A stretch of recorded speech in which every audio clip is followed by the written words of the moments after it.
As Paul said, we're going to do things a little differently today. Our guest of honor is going to be interviewed by the host of WBEZ's award-winning weekday news magazine, 48 Hours. Oh, 48-8. Sorry, 848. Sorry. I listen to it, but I don't read very well. Prior to becoming the full-time host of the program, she served as the senior producer of Chicago Matters, the year-long series examining various topics of broad interest to the region. She's originally from Winnipeg, Manitoba, and she lives in Lakeview. Allison Cuddy. Allison, come on up here. Thank you. And why don't you get your questions, and if you get them up to Betty Lou and she'll get them to Allison, that will be great. Our guest of honor to be interviewed today is the president of the John D. and Catherine T. MacArthur Foundation. He has served as president just over 2 years. Previously, our guest today served as dean of Georgetown University's School of Foreign Service for 13 years. He earned a bachelor's degree from the State University of New York, followed by a master's and doctorate in politics from Brandeis. Our guest today is married to Jennifer Sims. They are the proud parents of a daughter and a son. Ladies and gentlemen, Bob Gallucci. Bob?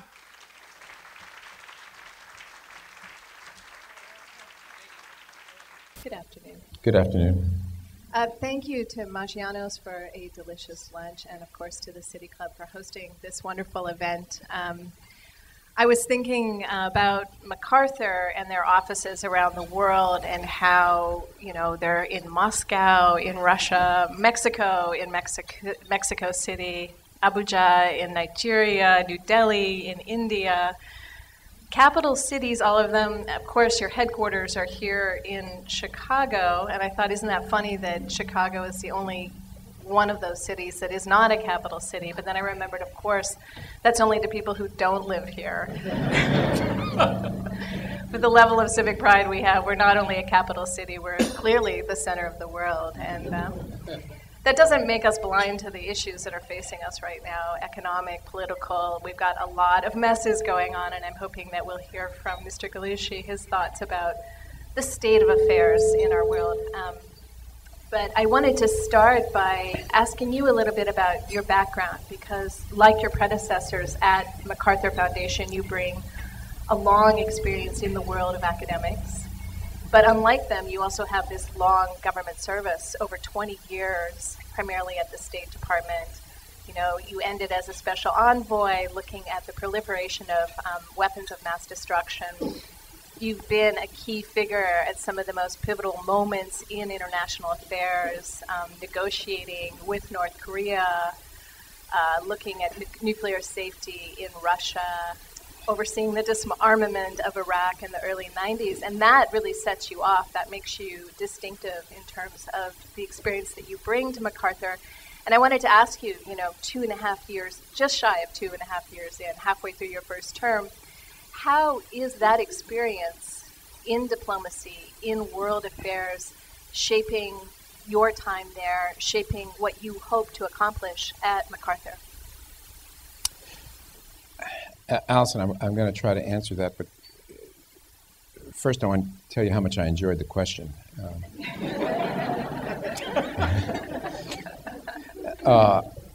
Second, I was looking forward to this, but I didn't think that my first feeling would be that I was Lily Tomlin sitting in a chair.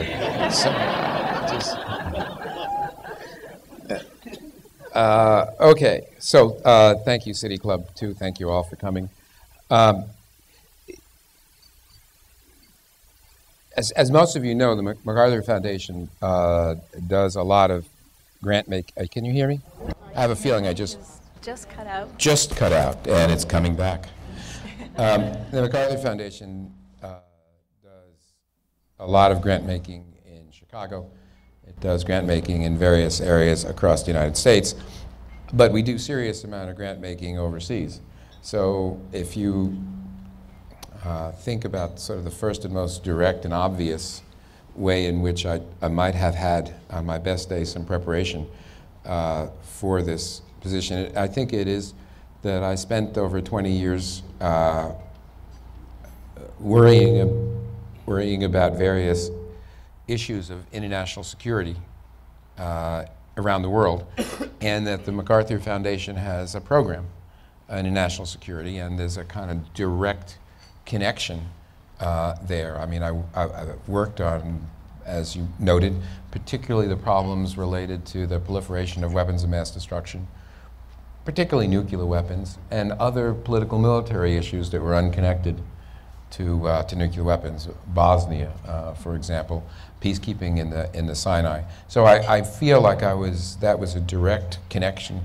There was a direct connection to some of the work of the foundation, but I think generally I have been, in a way, preparing for a position of this kind of breadth in terms of a focus on a phrase which I like but not everybody does, and that's the human condition. That I've wanted to have an impact on the improvement of the lives of people around the country and around the world, and then the lives of people even most proximate to me in the city of Chicago.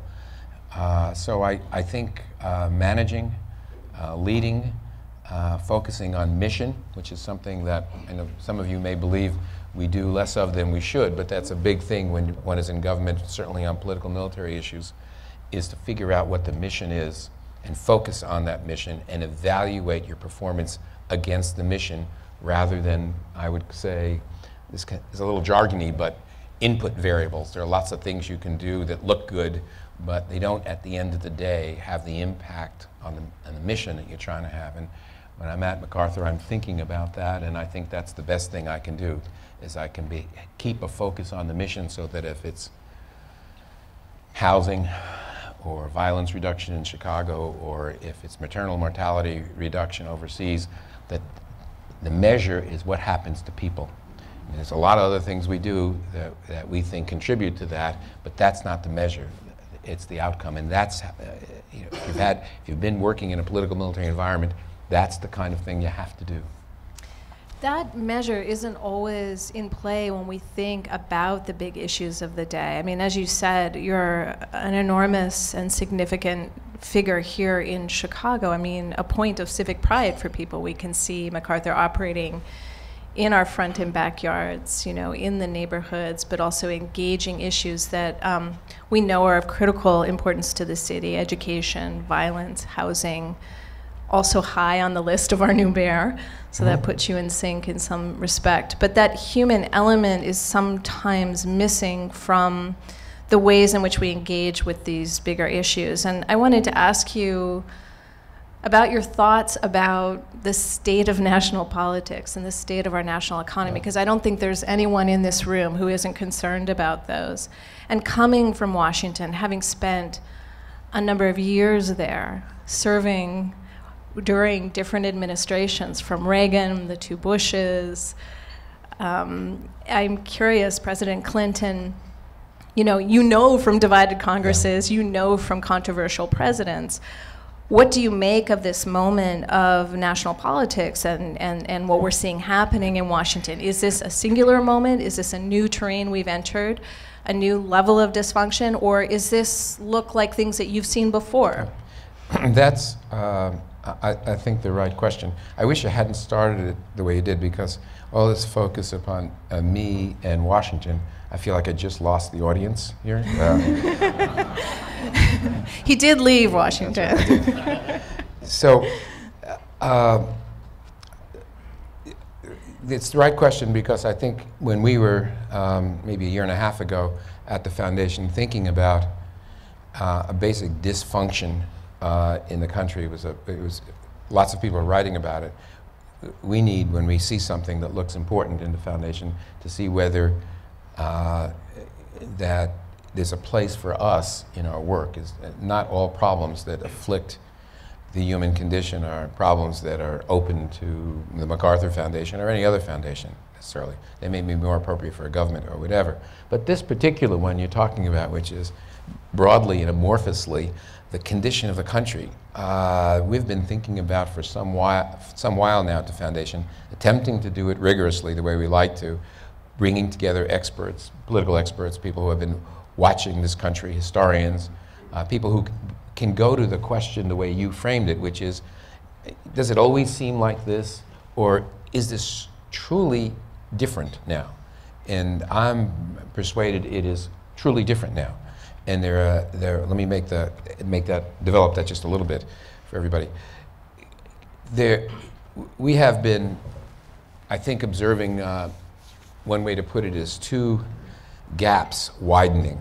One gap is a gap between our political institutions, the big ones that are framed in the Constitution, which function according to compromise, a political compromise, and the separation of powers, the division of powers. We have a government that's supposed to work partly by a fragmentation of power and then a compromise in order to produce policy in the interests of everybody. That's structure, that's system. We have a culture, a political culture, which has more and more, and this is a different part, come to shun compromise. In fact, to many people, I suspect in this room, compromise is a bad word. If I were to tell you that I think we ought to negotiate with North Koreans, something I used to do, or negotiate with Iraqis, which I've done, or others, you might say, well, you're going to compromise. And I would say, I said I was going to negotiate. How do you negotiate with that? So you're going to compromise with North Koreans. Are you going to compromise the national security? The word compromise is negative. Domestically, it's negative. Right now, if you are so committed ideologically to a point of view, and you are in an uncompromising way, you will attract a significant portion of our electorate right now. So I would say one of the problems that's different is that issues have been made ideological. They've been made in a way ethical or moral, in a way that prevents or undercuts compromise, giving away something of you want in order to reach a middle position. It's not embraced, and it makes the ability of the government to deal with issues, let me tick a couple off. Climate change, which, forgive me, I believe is real and man-made in some important ways. The healthcare issue, which, whether you take it from a human condition perspective or a fiscal condition, must be dealt with. If you would look at, I would say, the regulation of our financial institutions as another, and one can go on to major issues, K through 12 education in the United States of America. Lots of issues require compromise, and we are not, bless you, was I sneezing there. Require compromise, and it is not, our political system does not embrace that, our political culture does not embrace that. At the same time, and there's another gap I would note, and that is the gap between where our polity is now, that's us, and the complexity of the issues. Issues of the kind I mentioned are not simple. I mean, there's nothing simple about our fiscal future. You could say, look, there are only two variables, income and outgo.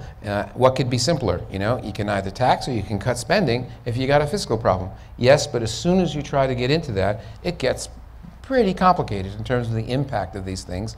But it also gets ethical. These things are shorthanded in a strange and perverse way politically, and that gap between the ability of the polity to deal with those complex issues, I think, has only gotten greater over time.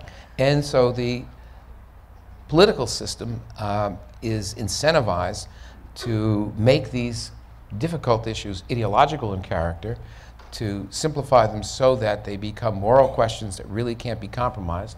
And the polity is not capable right now, I think, of sorting it out.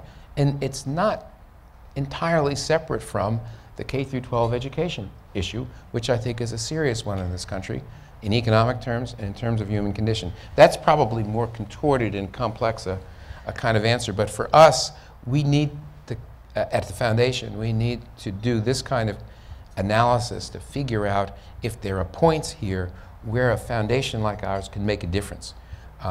When we were looking at the fiscal future, we funded the National Academy of Sciences, National Academy of Administration study, which laid out a series of possible futures of compromises, and that work was very important to more than one commission that was looking at the fiscal future. So we might do something like that. If we're looking at the education issue, we can see a place to stand with respect to the work we do on digital media and learning, and look for the role of civics in that. So I think the situation in the country is worse than it has been. I think it is, in a way, uniquely bad. Yes, I know we fought a civil war. That's been pointed out to me. Maybe it's not quite that bad, but it is, in recent history, bad. And when you look at the Occupy Wall Street activity, and we have some of this here in Chicago and other cities, it is amorphous, I understand that, but I think people are responding to a real dissatisfaction with an overall political system which embraces our economy.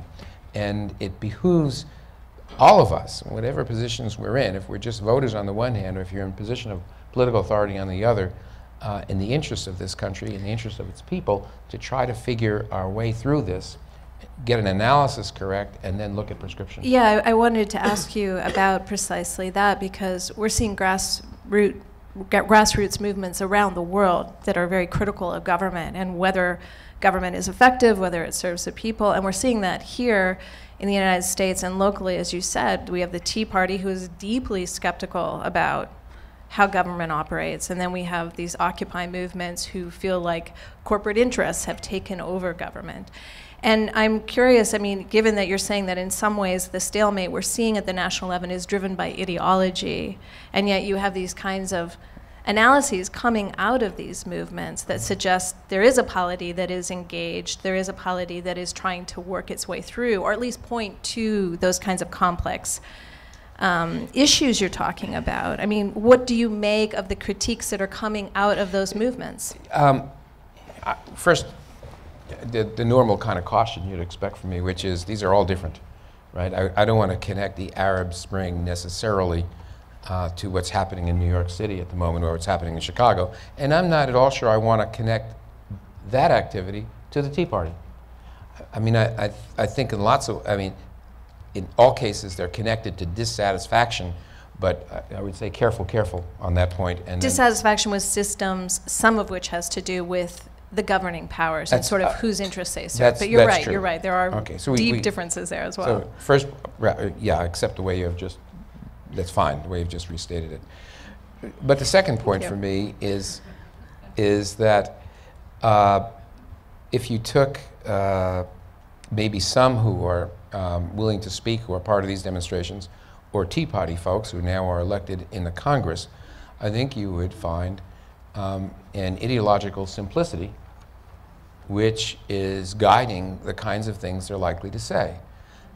That simplicity is not necessarily useful to trying to figure our way forward.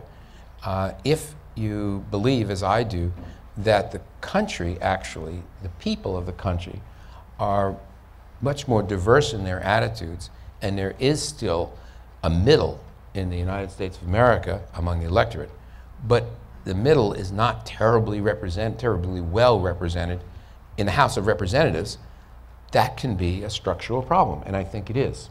And I think that can explain a little bit of the gridlock. I think we would not be doing justice to the importance of media. I'm cautious, I see Jack staring at me here, but to understand the role of the media in capturing these ideological and sometimes oversimplifications of complex problems. So I'm not of the view that simply caring a lot is the chief measure.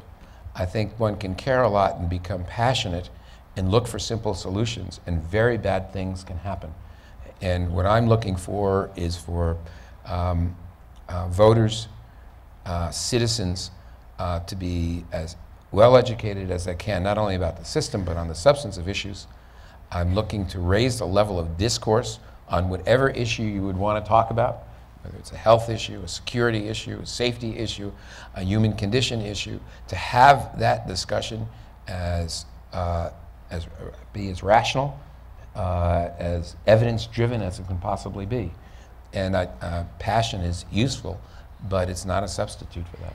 I want to come back to this issue of sort of thinking about where government works, where it doesn't, where you might intervene either on your own or in concert with collaboration with for-profit or nonprofit organizations. But let's move locally and to a question from the audience. And again, please pass your pages forward. Thank you. And this comes from Diana Nelson, and you've invoked education a number of times already, and her affiliation is retired. She said, I was sorry MacArthur gave up on Chicago school reform and focused on brain science. How is that going?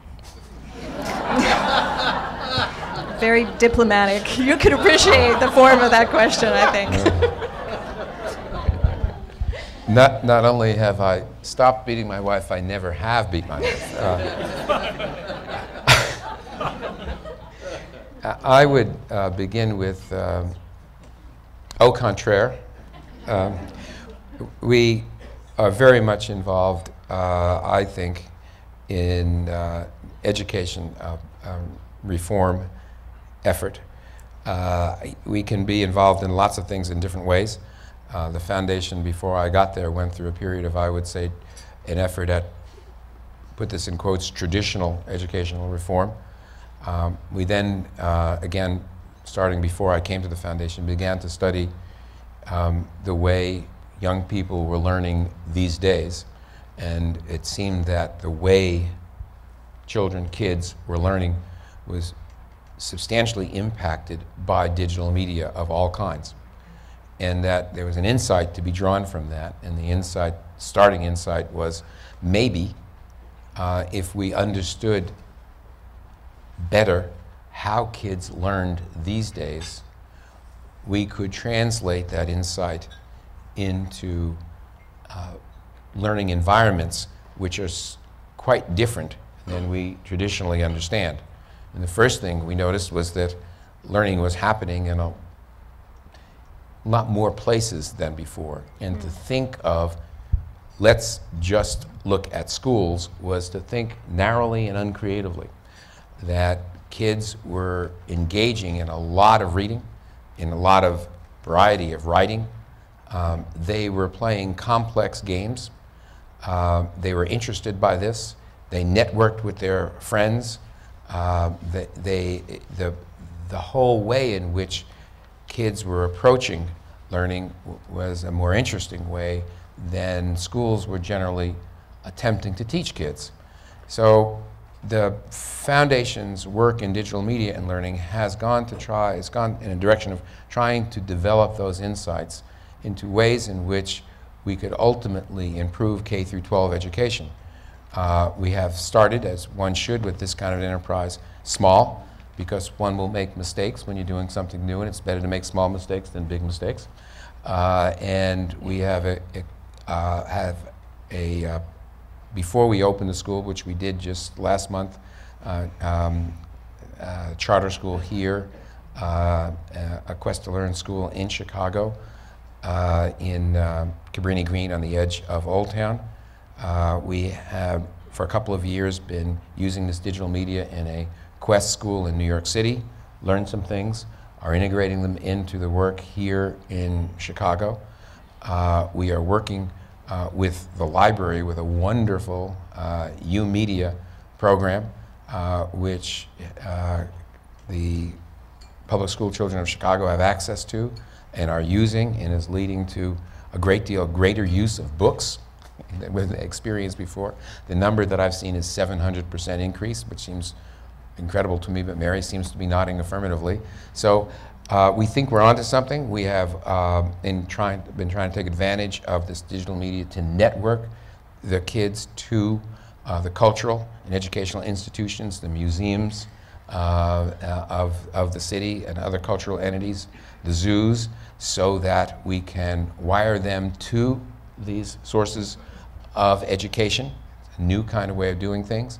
Overall, not to drive anybody screaming from the room, but the approach is largely through games, but the games are, I should put in quotes, these are designed to take advantage of what and the way in which kids learn, which is really by being challenged to understand an entire system approach, so you get more systems learning.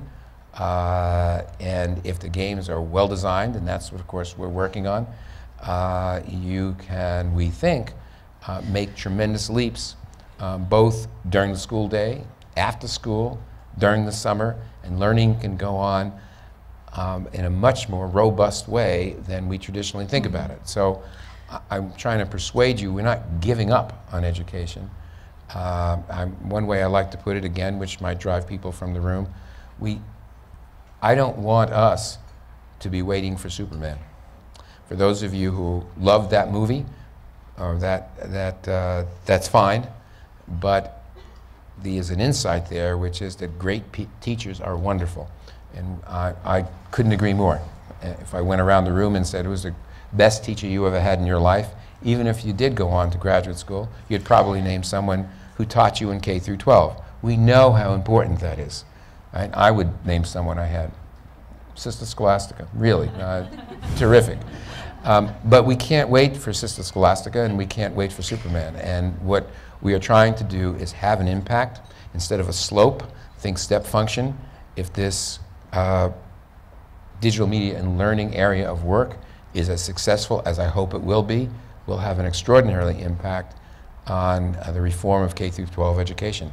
And we are investing in it, and we haven't given it up by a long shot. Here's a question from Kathy Miller from the Center for Tax and Budget Accountability. African American male unemployment in Illinois is at 21.9%. White male unemployment in Illinois is at 10.2%. This is tied to education, affects violence, welfare expenditures. How is MacArthur addressing this? So, I mean, that's certainly a concern within school reform, right? Are we preparing all students equally to meet the challenges that you're going to lay out for them? But this has to do with the broader, are we meeting the needs of everyone here? Clearly not. Yeah. It's a short answer. I heard the mayor recently talking about the unemployment rate, and I don't know whether these were Chicago or the metro area generally, but the percentages about unemployed was correct, but he had two other figures which are useful. Take the average 15% unemployment, or however that averages out to, and then take 100,000 jobs unfilled in this area, and then take the number $200 million, the amount spent on what is supposed to be education in order to prepare people for these jobs. Clearly this is not working. So what can you do? What can MacArthur do? Well, I mean, first I wanted to underline the thrust of the question, which I think is on point. It's a very good question. I mean, our approach to this, particularly in the last few years, has been, this will overuse the word, but more systemic and more comprehensive. This being the building of communities, and that we believe that will be helpful. And that means we are working on things like housing, and infrastructure, and bringing business to neighborhoods, and then also in neighborhoods working on people. So it's just not only the places they are, but the people. So we're working on the education of people, we're working on health issues, we're working on issues, on a question of getting people ready for a work environment, and also in improving the environment where they live, and believe that that will create a stronger community. I think as we go forward, it is particularly in the economy we now have, we have to recognize that there's a connection between the less than high quality K through 12 education and the hollowing out of the middle class all across the country. You undoubtedly are aware of the hyper-concentration of wealth in the United States, and in not only the top 10%, the top 1%, but in the top tenth of 1%. And if you look at over the last 20 or 30 years, what's happened to the middle class, it has substantially shrunk. And I think it will be important to figure out ways of educating our youth who are coming up for the kinds of jobs that are available. It will be important to have the curriculum influenced by the people who actually have the jobs, so that these youth have some place to be employed. It will be important to make sure that the junior college performs the role it is supposed to perform, and at a high quality. I think there's a lot of work for us to do here. There's a lot of work for a lot of people to do. The question is right on point, but I don't think there's any simple answer. Can you talk about a way you could intervene? Because we are at this moment, I mean, budget meetings, hearings are going on right now as we talk in the city, and services that could sort of address those gaps from libraries to community health centers are really on the line. What kind of intervention can an organization, should an organization like yours make? Yeah, I want to say that the investment that the foundation makes, and I want to talk about MacArthur here just to start, but we're not alone here. You were introduced to other foundation presidents which are here among us, and we participate along with businesses and along with the city government in addressing these problems. But we have our investing in the culture of this city and in communities, and we have had a history of substantial investment. And what I was trying to describe is an effort that we believe is the most effective, which is a comprehensive approach to a community rather than focusing on one variable or another variable. I think we are at a particular point in time when we have a particular gap between the preparation of our graduates, of our young people, for the jobs that are available. And addressing that gap, I think, ought to be on all our minds. I think we are trying to do it, focusing particularly on education. The mayor, when I heard him that evening, which was fairly recently, talked about bringing the industry in to help design curriculum, which sounded to me like a pretty intelligent idea. Why? I beg your pardon? Why? Why is that an intelligent idea? Well, if you believe that Chicago is known for a couple of things, many things, I'm sure. One of them is a transportation hub. And so the airline industry is probably going to hire people in this place. Right? This can't be outsourced to South Asia. So, okay, let's find out if the airline industry has jobs, and it does, what they need, and let's make sure that someplace in the educational stream we are preparing our youth for those jobs, and let the industry help us. If you believe there's an active hotel business in this city, and there is, and people come here, and it's a great source of income and prosperity for this city, why not have the people who work in that industry prepared here rather than in Cornell School of Hotel Management? It just seems to make sense, and why not have the hotels tell us what kind of preparation they want? It doesn't seem to me like, pardon the expression, rocket science.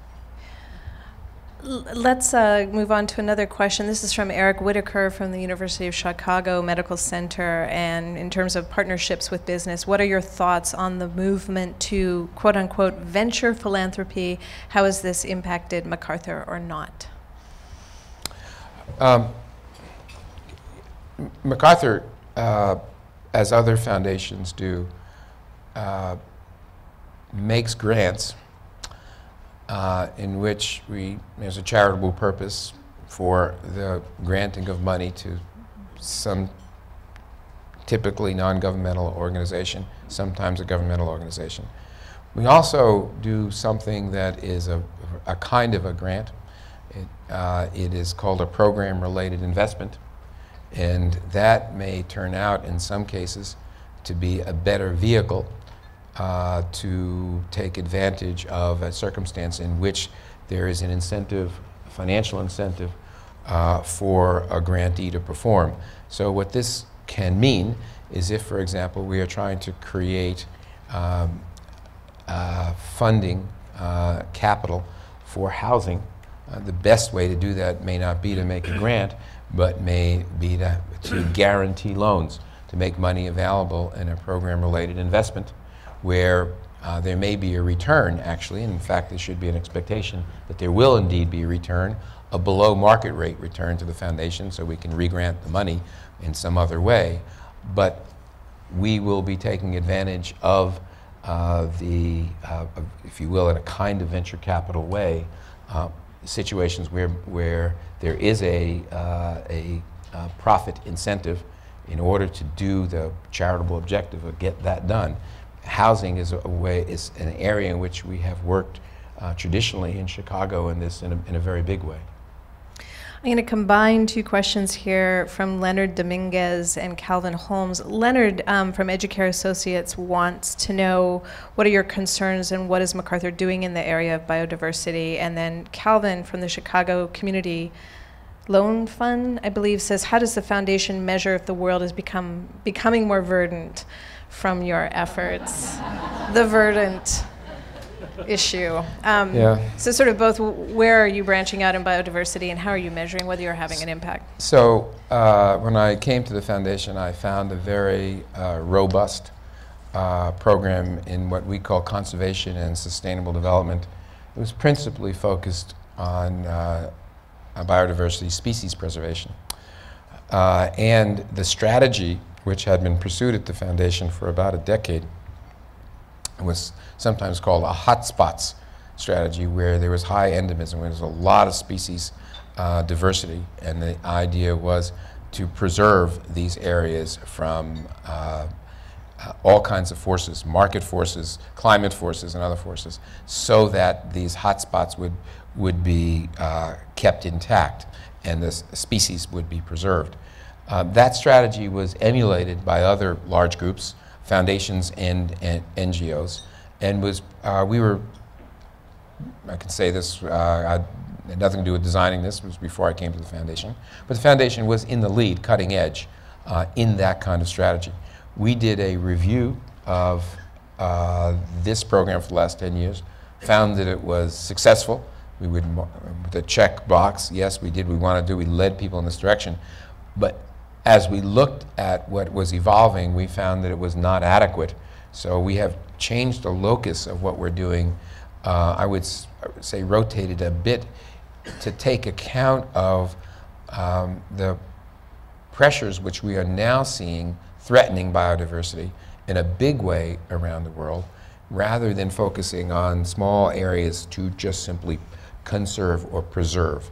What we are now focusing on are much larger geographic areas that are under threat for destruction of species as a result of pressures of population, of resource extraction, particularly certain kinds of resource extraction methods, and from climate change.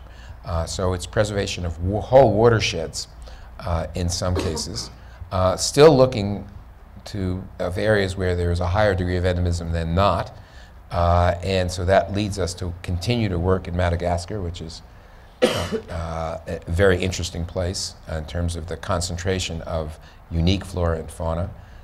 We're in the Andes, we're in the Great Lakes region of East Africa, a bit in the Caribbean, and somewhat in the marine areas of the South Pacific and the Mekong. So it's still a global program. It is now more ambitious than it had been, and there is a clear political element to it, because you can't really act on these large areas without a kind of community development, which in South Chicago you'd be familiar with, of getting people aware of their rights so that they will preserve their own areas and their own way of living. It's political in that we need to impact the way countries, China in the lead, but other countries as well, extract resources. If we don't do something about that, then we'll have enormous problems with timber, with fish, and with other species flora and fauna we wish to preserve. And we need to impact the policies of countries. And that's harder to do than I think the strategy we had before. So, a redefined strategy, but still with the same kind of objective. How are we doing in preserving a verdant world? I can't say I think terribly well. I this is not something that was in my background. You heard, I did political military things mostly while I was, I think, an intelligent reader on this area. So I didn't really understand this until I went on the road and spending 9-10 days in Madagascar, 9-10 days in Ecuador, and looking at the way landscapes can be completely trashed, what the implications are of certain kinds of damming, what the implications are of certain kinds of extraction, are absolutely devastating. And this is a very big job. And there is an overlay to this, and that's climate change. And one can be completely taken up with the idea that we have to do something to reduce the rate at which we destroy the climate. You can also figure that you should put some effort in managing the consequences, which are now, to some degree, inevitable. I mean, even if we were to, all of us were to understand that we needed to do something about a carbon footprint, this is going to move on, and we need to deal with this in very real ways. So I think, for me, this is not a happy picture. It's a politically challenging one. Less people are concerned about this issue in the United States than they were 5 years ago or 10 years ago, which is extraordinary, notwithstanding all the pictures of polar bears who are having trouble swimming from one little ice paddy to another one. It's still not quite working as a political issue in this country. Seriously needs to be reframed. We are way behind the rest of the world. We are an important player in this game, and that part needs to be addressed too. I want to wrap up with one final question, and this kind of comes back to your comments about education and about building a kind of more robust citizenry in different ways. And from what I understand in terms of your vision of education, especially the role digital media can play, that these are tools that can give students, young people, a whole host of capacities, you know, to reason, to judge, to understand the difference between facts as they're presented or what they understand about how the world operates, skills that can be applied in any realm. And it seems that those are skills that could then be used to engage in public life and to try and change the course of politics. But what would you say to regular people gathered here today, if our job is to try and sort of change the directions of things? What would you counsel, what would you encourage people to go out and actually do or understand about the world, maybe, in order to start trying to create that change? I'm not going to say write your congressman. I will say vote. I always think that's a good place to start. Even in the midterms, the primaries. I mean, let's go back, link that to an earlier question. I think the country's in serious trouble. I don't think it's irredeemable. We are, I don't know what it means to say we're the greatest country on the planet, but I do believe we have incredible resources, incredible capability. And, you know, it is, no one should short this country. But we have a lot of work to do, it seems, as citizens, and then depending on what particular area of life you happen to be living and where you work, there might be more or less you can do in this connection. But I think there's a lot of work for us to do, and there are some real basic things, and I start with education. As you said, the future always is youth. Right now we are not serving them well. I think our political system is malfunctioning in worse ways than it has in recent memory, and I think some effort at that would be useful. I think insisting on rational discourse and insisting on quality discussion of very complicated issues and being open to understanding and seeing other people's point of view would be a very good place to start. Robert Gallucci, thank you so much. Thank you, Alison.